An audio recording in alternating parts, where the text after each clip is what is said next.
முஸ்லிம்களாக பட்டதாரிகளாக முஸ்லிம்கள்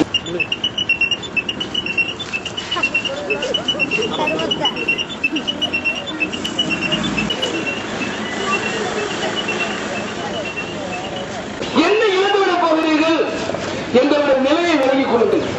எங்களுடைய தொப்புள் கொடி உறவுகளே, நாங்கள் உங்களுக்கு எதிரிகள். அவ்வளவுதான் உங்களுக்கு எங்களுக்கு வேறுபாடு. நீங்கள் இந்தியை வெல்வதற்கு இறைவனத்தில் பிரார்த்தனை செய்யுங்கள். இன்னும் ஒரு 3 கோரிக்கைகளுடைய முஸ்லிம்களுடைய நிலையை எல்லா விதமான அறிக்கைகளும் சமர்ப்பிப்பதற்கு சொல்கிறேன். சாட்சியமான கோரிக்கைகளை நிறைவேற்றுவதற்கு முயற்சி செய்யுங்கள். அடுத்தடுத்த பதவிகளுக்கு நாங்கள் செல்ல இருப்போம். இந்து கிறிஸ்துவ சகோதர சகோதரிகள் அனைவர் மீதும் உண்டாவதாக. அஸ்ஸலாமு அலைக்கும் வரஹ்மத்துல்லாஹ். அன்புக்குரியவர்களே, நீதி கேட்டு நெடுபயணமாக சென்னையிலே ஜனவரி 30ஆம் தேதி தொடங்கிய இந்த பயணம் இன்று 5வது நாளாக தாராபுரத்திலே வந்து நின்று கொண்டிருக்கிறோம். எதற்காக இந்த நெடுபயணம்? யாருக்காக இந்த நெடுபயணம்? யாருக்கு நீதி மறுக்கப்படுகிறது? முஸ்லிம்களுக்கு எப்படி நீதி மறுக்கப்படுகிறது? என்ன நீதி இவர்களுக்கு கிடைக்கவில்லை என்றெல்லாம் உங்கள் மத்தியிலே ஒரு பார்வையாளலாம். எங்களுடைய தொப்புள் கொடி உறவுகளாக இருக்கின்ற சகோதரர்கள், இந்த நாட்டிலே, சொந்த நாட்டிலே 3ஆம் தர 4ஆம் தர குடிமக்களாக முஸ்லிம்கள் மாற்றப்பட்டிருக்கிறார்கள்.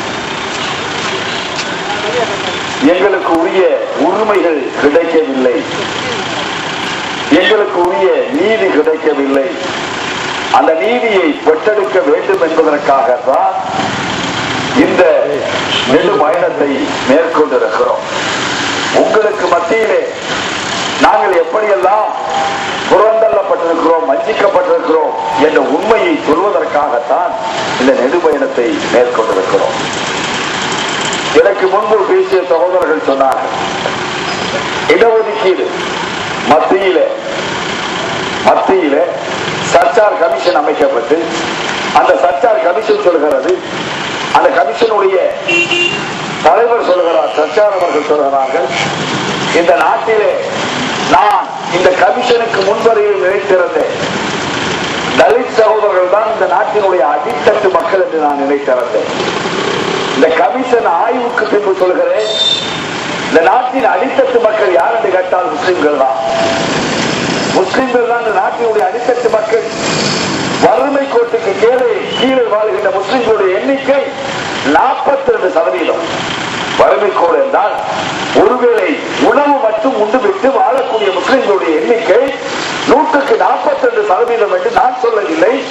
மத்திய அரசாங்கம் அமைத்த சர்ச்சார் கமிஷன் சொல்கிறார் என்றால் எந்த அளவுக்கு கொடுமை என்று பாருங்கள். கல்வி அறிவு அறவே இல்லாத முஸ்லிம்களுடைய எண்ணிக்கை 41%. 41% முஸ்லிம்களில் கல்வி அறிவு பெறாதவர்கள், இயலாமை கல்லாமை உள்ளவர்கள் என்று சொல்கிறார்கள்.